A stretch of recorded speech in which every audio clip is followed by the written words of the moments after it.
web's finally opening up here, so I'm going to turn my webcam on. That was weird. GoToWebinar sometimes does this. Welcome to everybody out there in the audience, by the way. Mark, you haven't started recording, it doesn't look like, or is it just that mine's not showing it? Oh yeah, we want to. We're late, so we need to start recording because I'm going to keep this to an hour, so we're past time here. All right, awesome. All right, everybody, hello again. So I thought we had already started. Welcome, and this is our weekly session on economics, amazing economics. And I've done some things like talking about how to use cattails, and I've talked about a whole variety of other things. Last week I started a series that's probably going to go 15 or 20 weeks about preparedness. And I am reading a book right now by a guy named Sam Sheridan that is going to play into what we're going to talk about a number of weeks from now. It's not something that we'll do right away. I'm going to get you the name of that book right now. I literally just started it today, and I remember authors' names a lot better than I do the titles of books, so I've got to look it up here on my phone real quick. It is called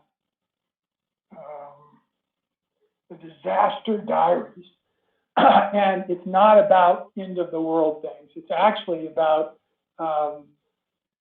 all the preparedness things that you need to deal with some kind of a disaster. And example in the case of this book is that the main character is involved in an earthquake situation in California, which that is very common. I lived there for a number of years of my life, and I went through 2 different earthquakes that were severe enough that they caused tremendous damage. One in 1971 that caused billions of dollars of damage, killed hundreds of people, caused a reservoir to flood, a water supply reservoir in Los Angeles.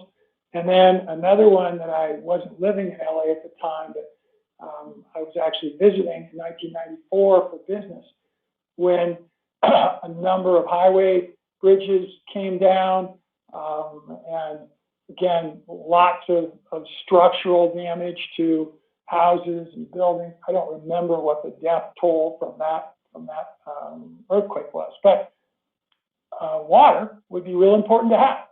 And city water supplies weren't operating and so on. You really want to have that water supply. So that's what we talked about last week, and about, remember, we ended up last week talking about ways in which if you treated water, what those treatments would do.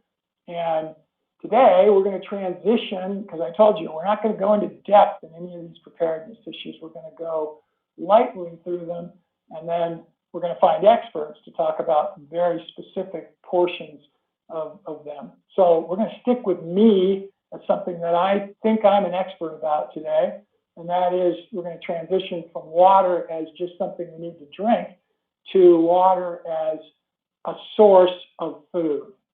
You're going, wait a minute, water is a source of food? Yeah, this is a very big pet peeve of mine, a strong belief. I've never had anybody counter it. Not one human being that's ever said there's no way that could be true. And I've talked to many, many experts at all levels. Because people don't really too often think about water in structures, so water in ponds is going to be what we're specifically going to refer to here, as something that could provide all the protein, maybe all the food, but definitely all the protein we would need to feed the entire 7+ billion people on the planet. If we just took all of the ponds present in the world, and I don't know that number worldwide, that wasn't specifically what I wanted to talk about today. I do know the number in the US, it's over 1 million. There are over 1 million ponds in the United States that are more than an acre in size that are not used for anything other than retention from storms, so stormwater retention, retention from upstream water flow to just stop the flow, water for livestock, and water for irrigation. None of those used to produce food. They all could. I'm not saying that hypothetically. I've done it. I am doing it right now on 18 ponds on my property. I actually have a total of 22, but in 18 different ponds. The presentation I'm going to give now is actually pieces and parts of one that I've given before about what I call ecological aquaculture. And it's going to focus on that broad-based scenario of the ability to produce all the protein we would need to feed the world population in just those ponds that are not being used for anything other than things like irrigation, stormwater retention, maybe livestock watering, not any food production. And I could teach anyone in the world to do it. There's no specialized knowledge base that you need. You would need to initially somehow get these ponds stocked with fish, and they should very likely be local fish that would be native to wherever those ponds were, and that would be different all over the world. And then, really simply, what you would do would be to manage them to where they would create ecosystems, not just fish populations, but ecosystems of plants, animals, algae, protozoans, bacteria, viruses, not bad viruses like the coronavirus. There are good viruses out there. All of the elements of a healthy ecosystem. And you would simply manage whatever kind of animals or plants and/or, because it could be both, that you would be harvesting to produce that food that I talked about. On my farm and ranch, I'm giving you a little hint of what I'm going to do in this presentation. We're going to start in a second. I can produce enough protein from less than 3 acres total of ponds. Most of my ponds are less than 1/4 acre in size. They're all minimally 7 feet deep. They're shaped like bathtubs. I'll talk a little bit more about that. And they have been designed to produce food. I could feed over 250 people in perpetuity, forever, without any additional inputs, no food, nothing other than the sun and all the natural ecosystem development that occurs in those ponds, with just a level of proper management. And the number is probably way more than 250. That's a number that I'm really comfortable with in terms of stating what it would be. So, again, I'm going to do a presentation now. I'm going to switch to it. Mark's got the screen. I'm going to take it in just a second. It's one that I have won some awards for doing, portions of it. I've done it at major conferences around the world about ecological aquaculture, but also in a bigger picture about your attitude, about human attitude, and what you should be doing to get yourself prepared. And and it'll tell you a little bit more about me, because I see everybody that's on this today is a person that I don't think was a member of EAT or was not going to our session 2 years ago, let's say. And some of you may know this, some don't. We took a break, really, throughout most of 2019 to sort of catch our breath after working really hard. And at our peak in 2018, we were having as many as 12 to 15 hour-long sessions a week, of which 3 or 4 or maybe 5 of those were ongoing multi-week courses, and the others were new speakers that we had. Mark was the guy that was basically running that day to day. Mark is behind the glass with us today, and it's amazing. And then I was being the host, but in many cases, those were people that were doing what they did on their own. All of those are on the website in the EAT community. Mark's showing the EAT Free community site here right now. You guys are all members of this. I'm going to just start though with one question, and this is what I said I'll do, but that I've not done. Mark, I don't think I've done this since the fall of 2017, December of 20, so 3 years ago, which is tell you a little bit more about me.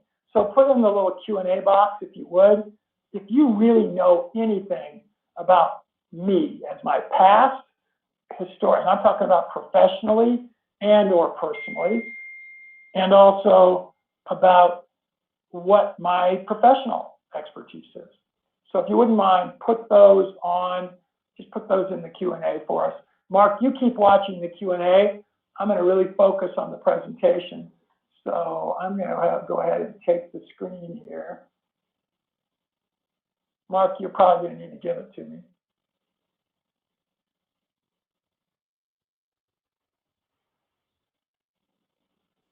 So as I'm clicking on it, it's not coming up. All right, now is it showing my screen? It shows go to webinar right now. Right?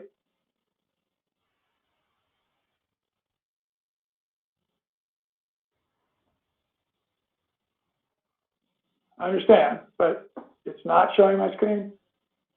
Okay, I'm going to click. How about now? Now it says it's paused. It was on, Mark. The screen should be on now. It says showing my screen.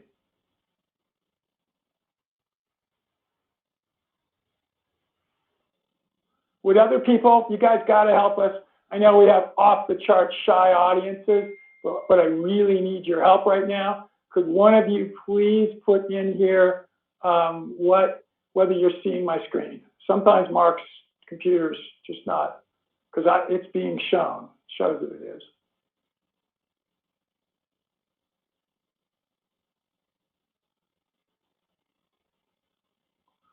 Somebody in the audience. Okay, Mark, no, you see me, but do you see my screen?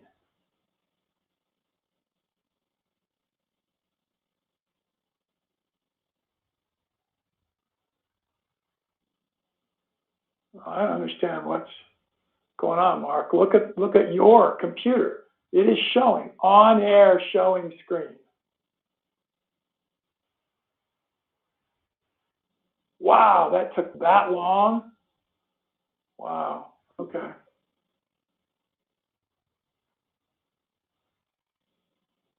All right, well, you keep watching the questions now, Mark, for me as I get started here. So I'm going to move this into present mode.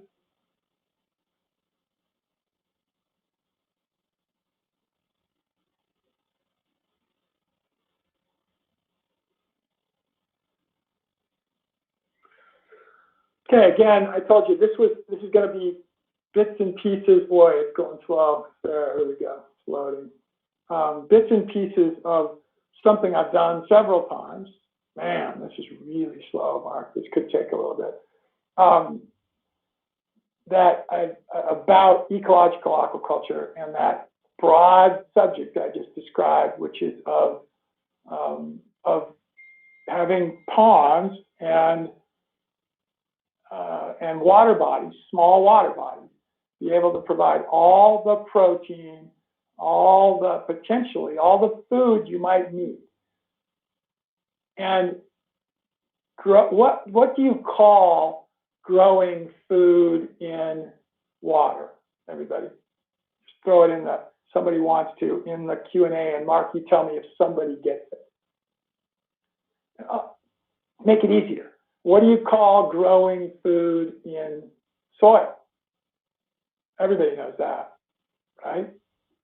That's agriculture. Anybody gotten what you call growing food in water? That's aquaculture. And today, not as many people make livings and use food grown in water as a part of their daily diet. There are commercial aquaculturists, fish farmers, that grow food in water and then sell it. But you don't think of nearly as many people who grow food in water for their own food consumption, like you would have a garden to produce food in soil for your own consumption. So this presentation is going to take at least today and next week. I'm going to go through it slower than I go through it sometimes, because I want you to get two things out of it. One, this topic, learning about what we mean about water security and aquaculture for you and your farm, or it could be you in your backyard. This happens to be my own story. I live in the Intermountain West, so that's why it's from the arid Mountain West. If you live in the tropics, it would be a little different way, but it would be the same approach.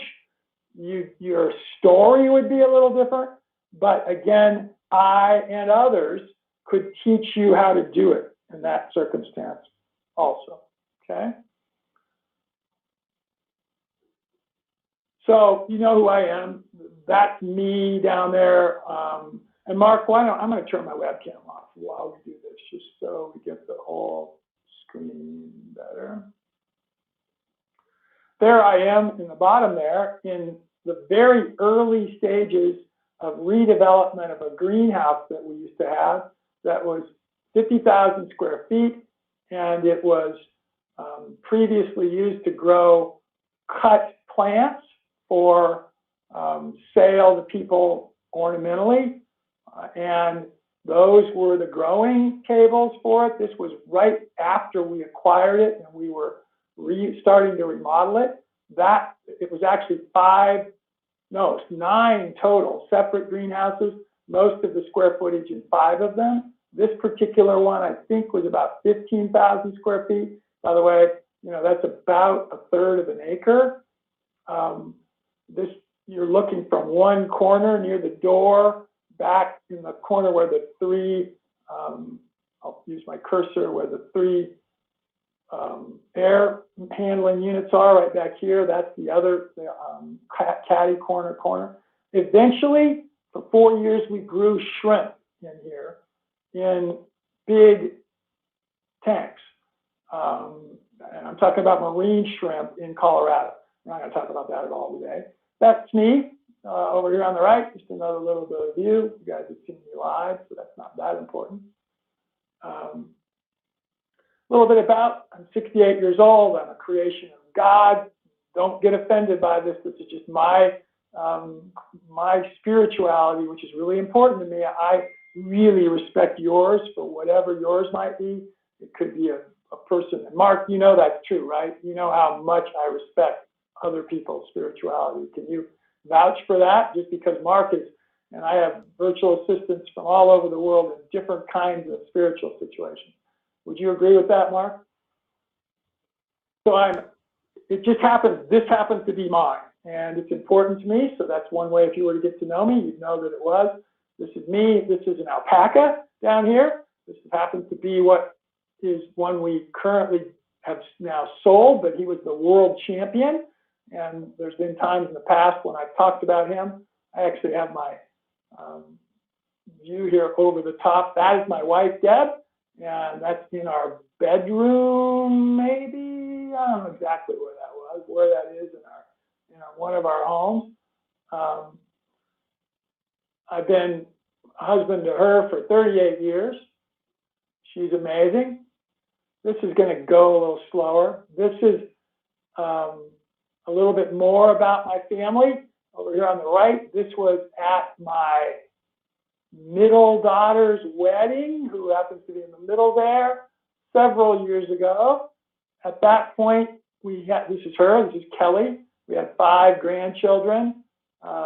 This is Kyle, he's now 14, so I'll show you this was a few years ago. This is Nate. This is Savannah. Shannon, our oldest daughter right here, now has 2 more children. Savannah is now 10, so it shows you this is 8 years ago. This is our ranch, by the way. This is a gazebo. The wedding was there.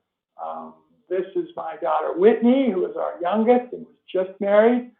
This is Shannon's husband, Jared. Again, Shannon's our oldest daughter. This is my son, Dustin, our oldest. His wife, Debbie. Again, his 2 children here. Kelly's new husband at this point, Bloss. They now have 2 children, so I have 7 grandchildren. I think that if I click here, it's going to show that. Father of 4 adults and 7 awesome grandkids. That's coming up here slowly. This is also this is really all of our immediate family because I have no brothers and sisters. My wife, Deb, has 1 sister. This is Stephanie, my wife's sister. This is Deb here in the middle. This is Stephanie's husband, Ken.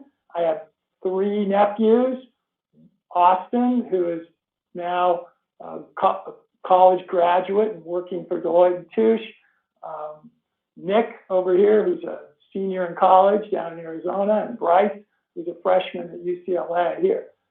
This is my father-in-law, Alan, who is also a pastor, and he was the one who did this wedding. And then his wife, Clara. Unfortunately, Clara's dead. Died a couple of years ago. Everyone else in the picture is very alive and well. My father-in-law has had a pretty horrid year with COVID. He's basically been in jail and in a assisted living type beautiful facility in California. And we were actually able to spring him just once during the holidays over the Christmas time and be with him. But that's our family without the more recent grandchildren. I'm a lover of the planet, and I really mean that. It's not just saying it. If you get to know me, you'll know that's so true. And I'm a passionate educator. I love to teach about a variety of things. I'm an over-competitive and overachieving jock, meaning I've never gotten anything I've ever done in sports without working my butt off for it. I was a college-level tennis player and was fortunate enough to play on 2 national championship teams. I think we'll see some pictures of that in a little bit. I quit playing when I hit about 35 because I couldn't play as well as I could when I was younger, but I actually have taken it back up again. And last year I started playing really serious, and the pandemic came. I was going to go play in some national tournaments in Florida and California, but just haven't been able to do that yet. A little later in life, I actually started running races.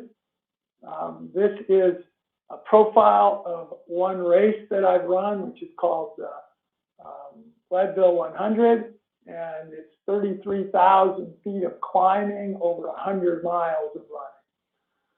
This is at our farm. These are some goats that we have in a herd.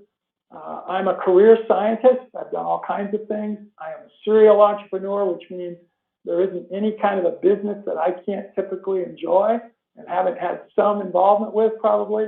And I am a Renaissance man, which just means there's hardly anything out there I can't like. Doesn't mean I'm good at it. I'm terrible drawing. I'm a terrible artist. Can't do it at all. I love good art though.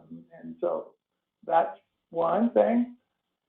So here's an example of what we're going to talk about. How would you like to learn how to take a dry and grossly overgrazed cattle pasture, which is what I took over 14 years ago here at my ranch where we're at now, and turn it into a $75,000 per year income stream doing what you love to do. Again, I've given you hints of what that means, which is ecological aquaculture. This is a 7 or 8 year old picture of the largest, of a portion of the largest of our ponds. It's much larger than it looks. The perspective of this picture is off. This one happens to be about 2 acres. It's 18 feet deep right down here by the dam. And then, like I said, it's kind of a bathtub. It very quickly goes off to about 7 feet deep throughout a lot of the rest of it. I'm not going to talk about it real specifically later, but that's one of the things that we redeveloped here. So a little bit more about economics that you have probably not heard me talk a lot about. Mark, by the way, interrupt me anytime if there's questions that are relevant for what we're doing, where we're at. We live in a time where people want to achieve value in their lives by making people and the planet better. I mean, I really believe that. And I think that's a worldwide phenomenon. So what is this weird word, ecolonomics? It's the synergy between ecology and economy. And I think this little drawing here shows pretty well with the triple, they call it, the triple sort of 3 Ps. And this one happens to be society, economy, and ecology. And that's what really makes up what economics is. This is Dennis Weaver, who is the founder of economics. That is weird. It's showing this slide. There we go. He's the inventor of the word economics and also of the Institute of Economics, which is something that I run today. Unfortunately, Dennis died about 11 years ago. Dennis was an actor and very famous in the United States for things like Gunsmoke and McCloud. And Dennis's attitude is real simple. I only act so I can make enough money to make the planet better. Over his lifetime, Dennis gave millions and millions and millions of dollars to the effort of making the planet better. That was clearly his motivation. So, at the Institute of Economics, and those of us who believe in that whole philosophy, we believe that it is the best word to use to describe the true essence of all the terms used to describe making the planet better. And there's a lot of them: regenerative, restorative, holistic, sustainable, green. We truly think economics is sort of the best word. This happens to be an example of economics here on the right. This is a guy named Ben Pfeffer, who and this was in 2015 in the early spring, and he was taking what was a pasture area, poor pasture, turning it into about a 2-acre market farm and working his butt off. This is Janine, who worked with us for a while. I'm not sure who this back here, but this was the very early stages of getting rocks out of the field and getting it ready to become a garden farm. We supported Ben, we gave him the land, we provided him capital, and for the last 5 years following 2015, Ben has had a very successful group of farms in Fort Collins, Colorado, providing food for thousands of people from his growing efforts. And we were so excited because we helped make the planet better by supporting Ben to make some money.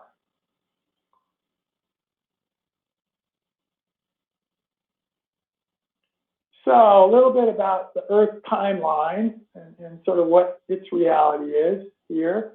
By the way, I'm going to keep looking at the clock. Okay, so we have a half an hour. We're really different. If you look at our timeline, we are living in a very different era today. So if you go back, not that far, literally just thousands of years, most people were hunter-gatherers. And we were just getting started with family farming in a balance with nature.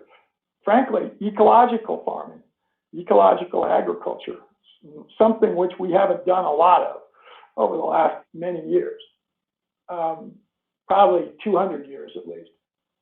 Again, that moved in probably 2,000 years ago, let's say, maybe a little longer than that. Let's say 3,000 years, to truly local farming in different areas, and food being produced on dedicated farms to be sold to people who weren't farming and were living in cities.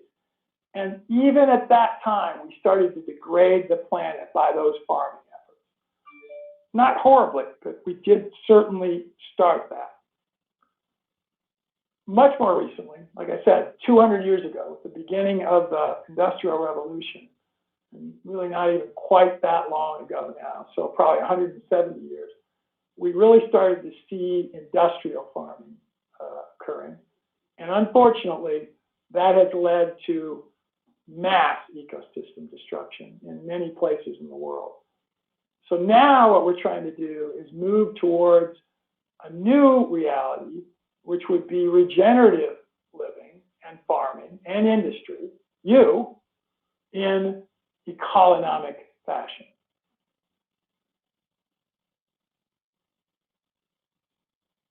So in this new ecolonomic era, there's going to be winners and losers. Okay, so we're going to talk about those a little bit. Winners and losers.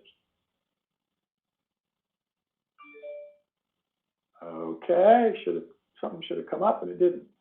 First is the winners. Those people will be winners who truly think about a triple bottom line mentality: profit, people, and planet. Those that live to appropriate living standards. Not too much, not too little.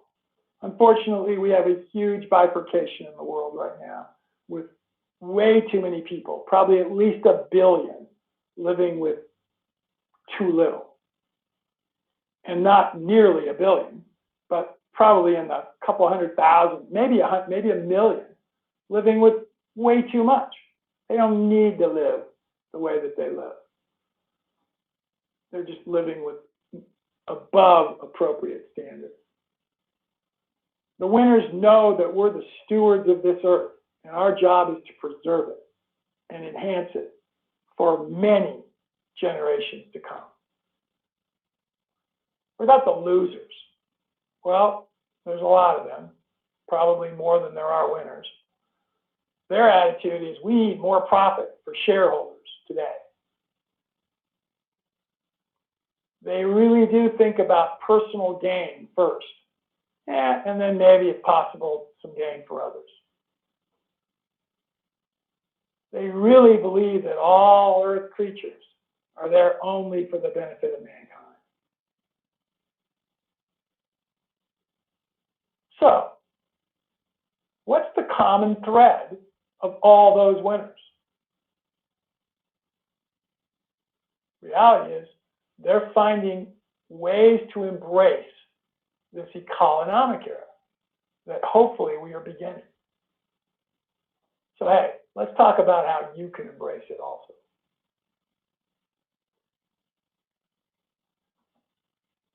You've heard me say this if you know me at all. People know we have spent thousands of years and billions of dollars screwing the planet up. That's what Dennis Weaver used to say all the time.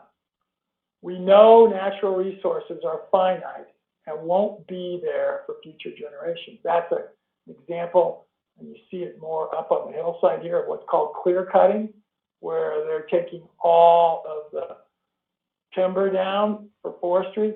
It's not a practice used that much anymore, but when it was used, it devastated places on this planet.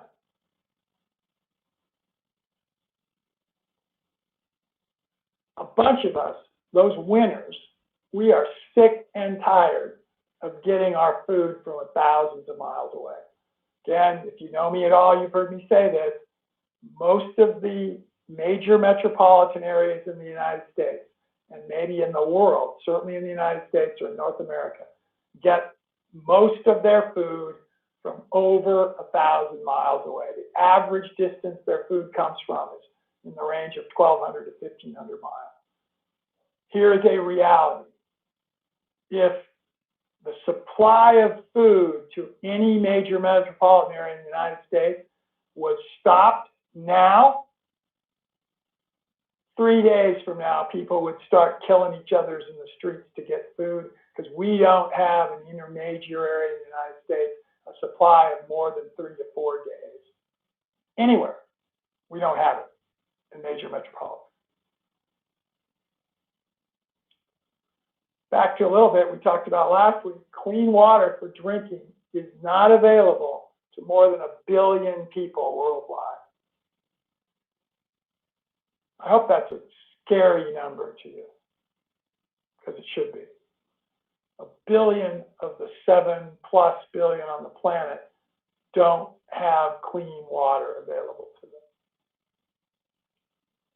Our land management practices are degrading land so fast, it really does appear we don't care.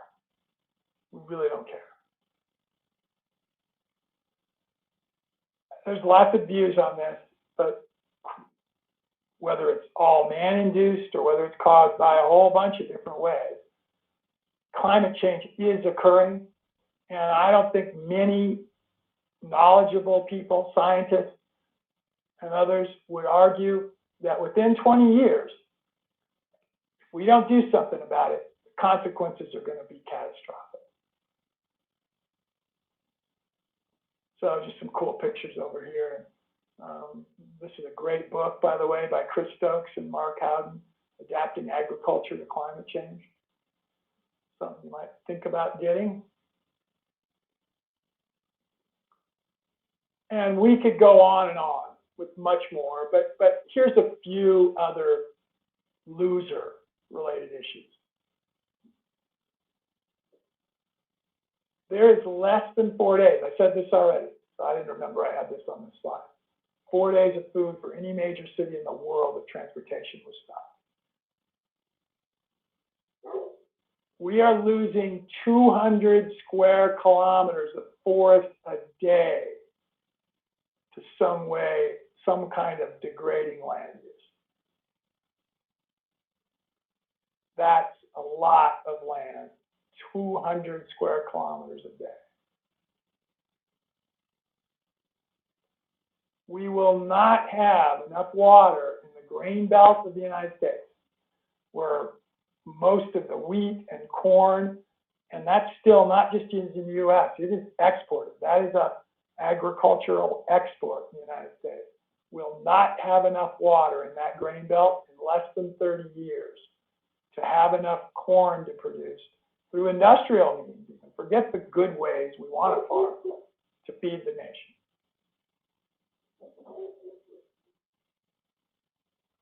That's our guard dog, by the way. You're hearing in the background there. Mark, any questions?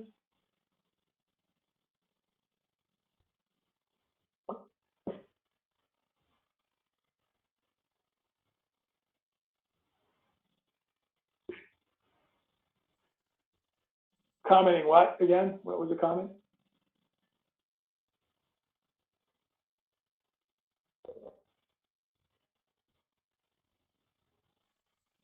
Okay, cool. Welcome. Glad to have you.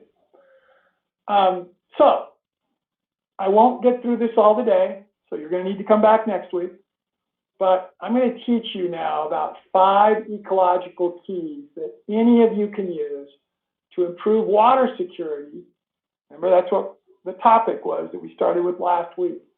For yourself, and possibly create an ongoing income stream doing things you love.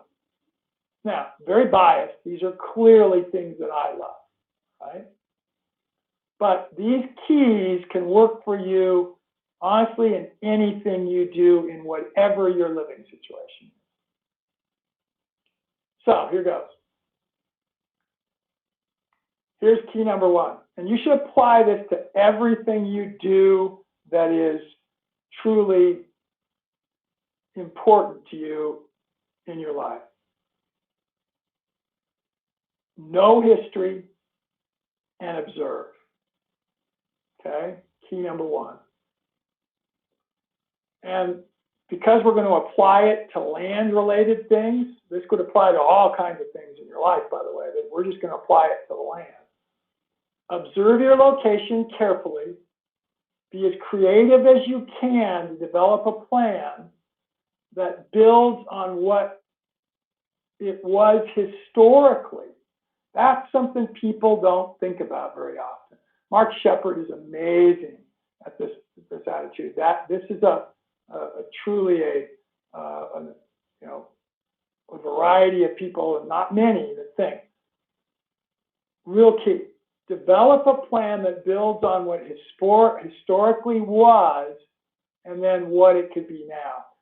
Too many people think only about what it could be now, and they don't look back to see what it was, and they try to create something they just won't be able to create from. Where I live, it's historically a desert. 13 inches of annual rainfall. Last year we got 6. If you try to create something that works with 30 inches of rainfall, such as you'd have east of here, 200 miles out in the grain belt, it won't work. It's going to fail. So many people have tried that. Research the past, really understand the past for wherever you're at and wherever you're wanting to do something. Observe now, whatever's happening now, in the context of the past, and not the current status. So I'm going to talk later, the next week, very specifically about what these pond circumstances that I have here. So I'm going to leave you hanging a little bit and not talk about the context that I have, but I will later. So I'm going to tell about how I observed 14 years ago the now that was in the context of the past, not in the context of the current situation. Then you need to use creative vision to model and design the future. And you can all do that. You don't need special education. You don't need a degree. You don't need all kinds of things. But you need to just take a view and do things.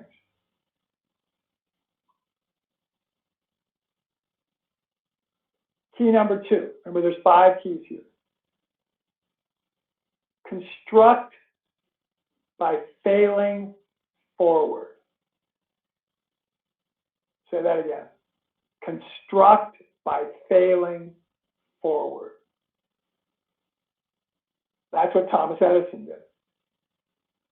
Thomas Edison would commonly say, I didn't invent the light bulb, I just figured out 999 ways to not invent a light bulb, and it happened that the 1000th time I tried something, it worked.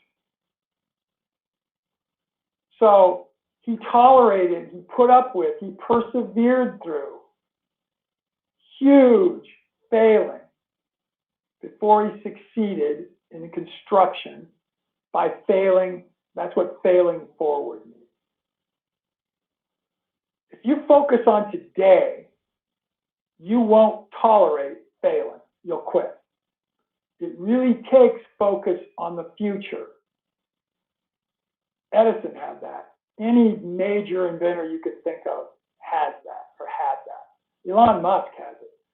What does Elon Musk say? Somebody throw in the Q&A if you know this, but about what has to happen to human beings before 2050 if humans are going to survive as a species.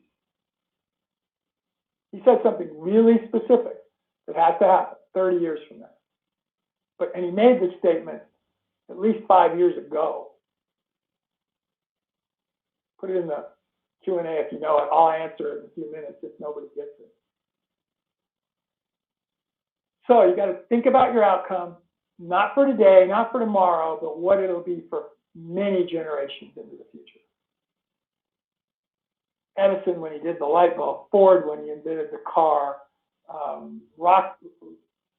Rockefeller when he was looking at oil and gas, which, by the way, not necessarily great today, but at the time was hugely important. Tesla when he was looking at electricity as a genius.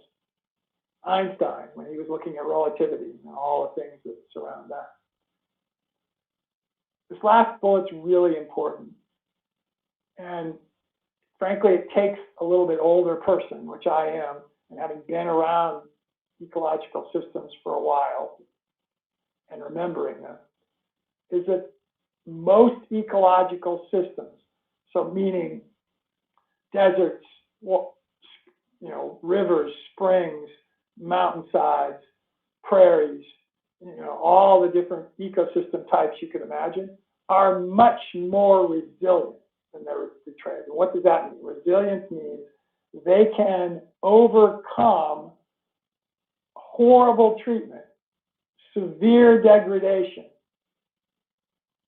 and eventually be brought back to something as good or better than they were before they were begun to be degraded. I grew up in a place like that, and I'll talk more about that as we get into the specifics of these poems. Key number 3,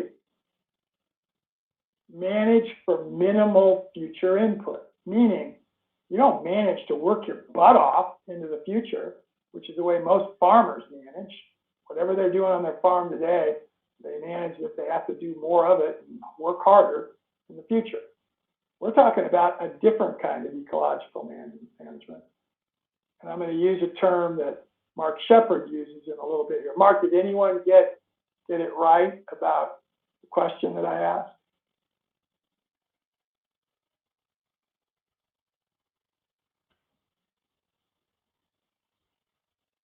Yep.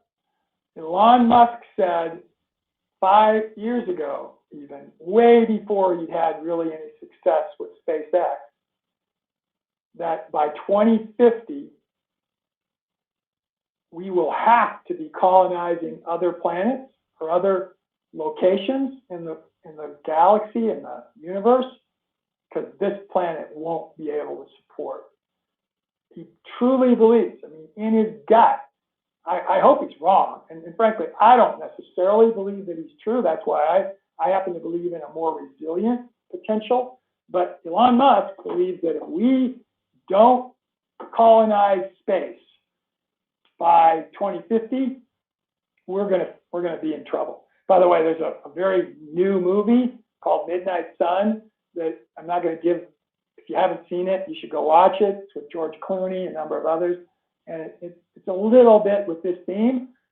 It's fiction, obviously, but it has some reality of science in it, which therefore we call it science fiction, and some potential that is very close to being true.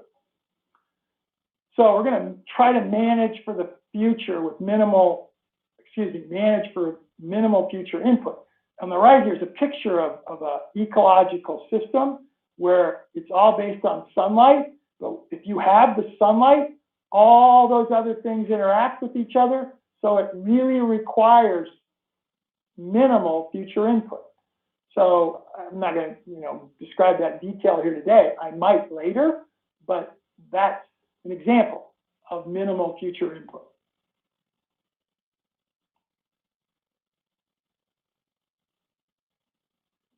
Again, I knew it was going to be here. You should use STUN.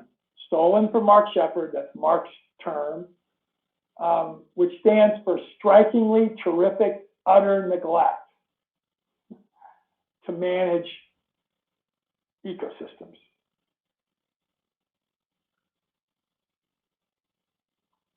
Strikingly terrific utter neglect. Manage the entire ecosystem that impacts your specific community. So my case, I'm going to talk about it in this arid Mountain West. The entire ecosystem is forests, it's some shrubby brush areas, and then because I have an elevation difference across my area of about 700 feet, that's occurring in the top 600 of those 700. The bottom 100 is a prairie pasture area because there is a stream at the very bottom of the system. When I bought the property, it had no water in it. For years, no one thought there was really a stream there, but there was. We'll talk about that. So you should really manage the ecosystem, which is, I'm talking specific about it, not the populations. Don't manage populations and individuals. At the very least, manage communities, and at the very best, manage ecosystems. Ecosystem is a big picture. Community is smaller. Populations mean groups of organisms of the same species. So there are human populations, there are frog populations, there are grass populations, there are aspen tree populations, there are, you name it. Individuals, obviously, is clear, those individuals of that given population. Don't worry about maximizing productivity. Optimize ecological balance. Picture on the right here. Everything on this slide, this third key, is counter. It is the antithesis of the way that most people manage land and water. Most people don't manage water at all. This is different, probably very new for most of you.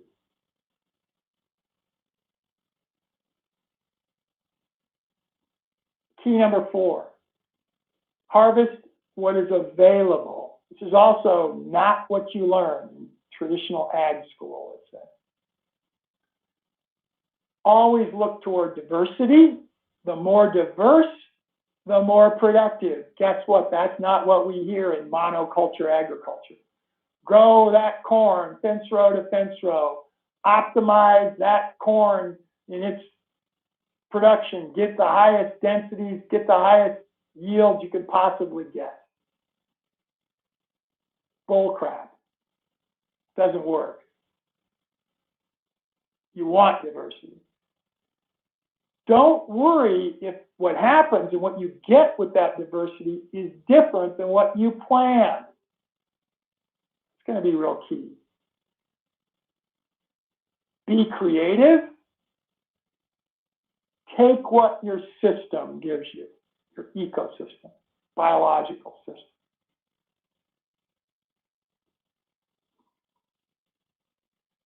Finally, last key, we're going to stop with this one. Reap the rewards.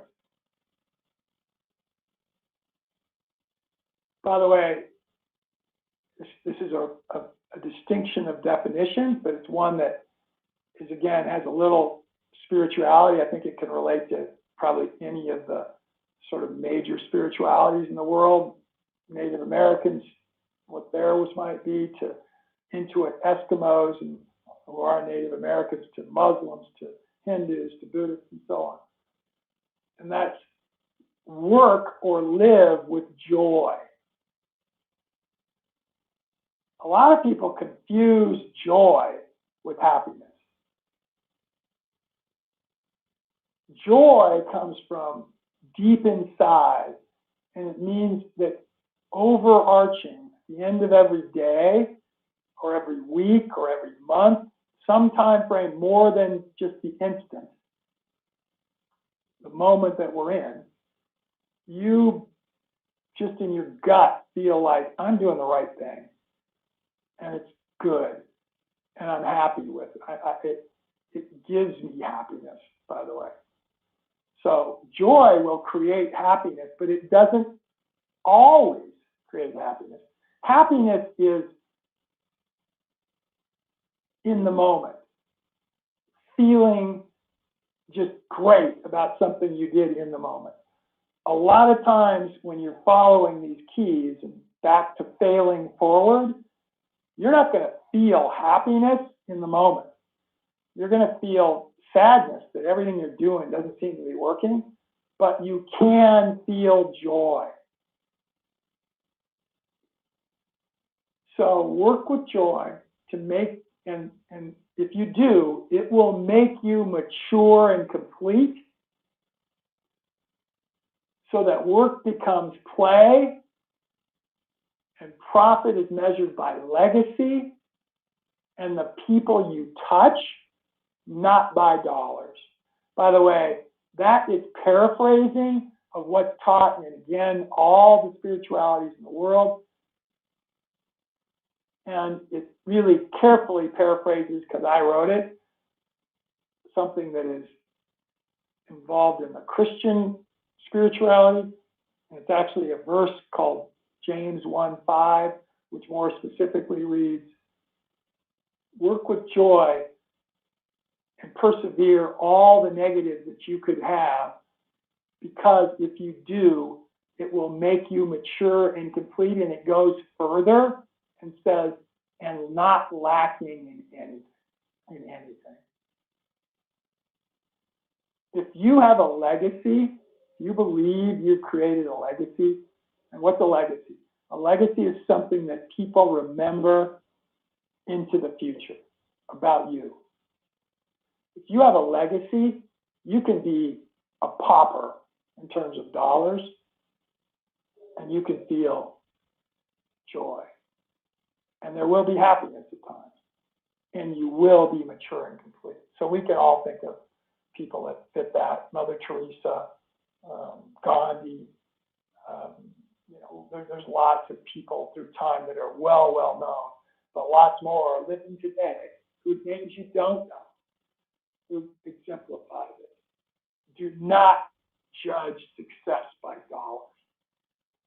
So we're almost at the middle of the hour. Great point to stop, because I'm now going to, after this, break down these 5 keys and see how they can really comply to your life by giving you a very specific example of how they apply to mine, and then specifically with restoration and ecological development in an aquatic system.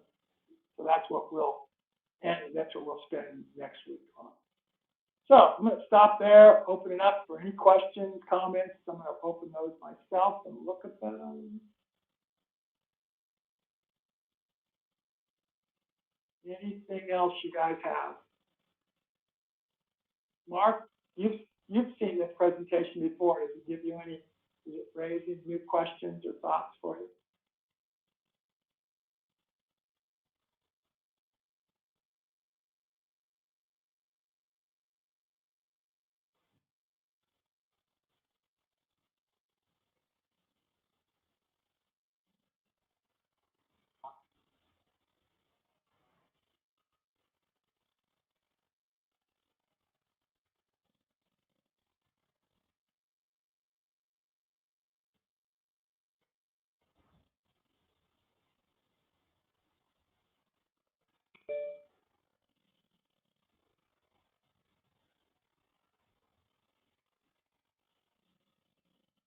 Yep.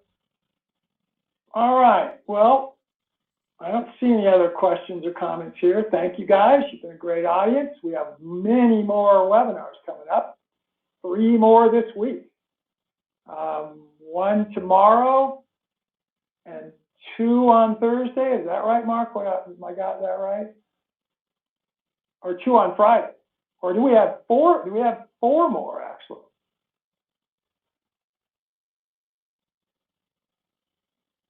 One tomorrow, no, really just 3 more. 1 tomorrow and 2 on Friday, right? We have Jonathan again on the origins of the coronavirus on Friday. We have a brand new speaker on Friday, and we have another brand new speaker tomorrow. And I apologize that I don't always know all those names, because we've got an awful lot to be doing. And frankly, I want to always make sure I prepare for my own webinar, just so I'm able to give you something that you enjoy. Well, Jason, great comment. We need to make sure that we apply the points not just to the piece of land we manage, but to a broader scope. Hey, let's you and I talk sometime, because that's so true. Sometimes I don't know how to do that. How do I manage? And I know some thoughts. You can be political.